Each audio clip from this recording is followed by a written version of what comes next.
முற்பிதாக்களுடைய முதலாவது தகப்பன் ஆபிரகாம் அடிமை பெண்ணா இருந்த ஆகாருக்கு ஒரு துருத்தியில தண்ணிய கொடுத்து என்ன பண்ணிட்டா? அனுப்பி வச்சிட்டான். வேத வார்த்தை சொல்லுகிறது, அந்த தண்ணீர் செலவழிந்த பின்பு பிள்ளை சாகிறதை நான் பார்க்க மாட்டேன்னு சொல்லி அந்த வனாந்தரத்தில் சத்தமிட்டு அவள் அழுதால் அந்த சத்தத்தை ஆண்டவர் கேட்டார். இப்ப ஒரு துருத்தி தண்ணியை எடுத்து கொடுத்து அனுப்புனா பாருங்க, அந்த ஒரு துருத்தியினுடைய தண்ணி ஆகாருக்கு தான் வாழ்நாள் முழுவதும் போதல. அது என்ன ஆயிருச்சு? செலவழிஞ்சு போயிருச்சு. ஆமென்.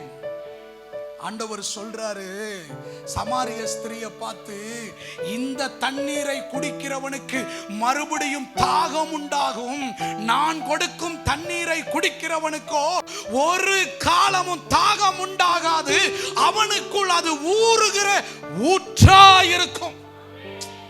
இதுதான் டிஃபரண்ட். ஆண்டவர் கொடுக்கிறது, மனுஷன் கொடுக்கிறது. மனுஷன் கொடுக்கிறது திருப்தி அடைய செய்யாது, ஆண்டவர் கொடுப்பது திருப்தி அடைய செய்யும்.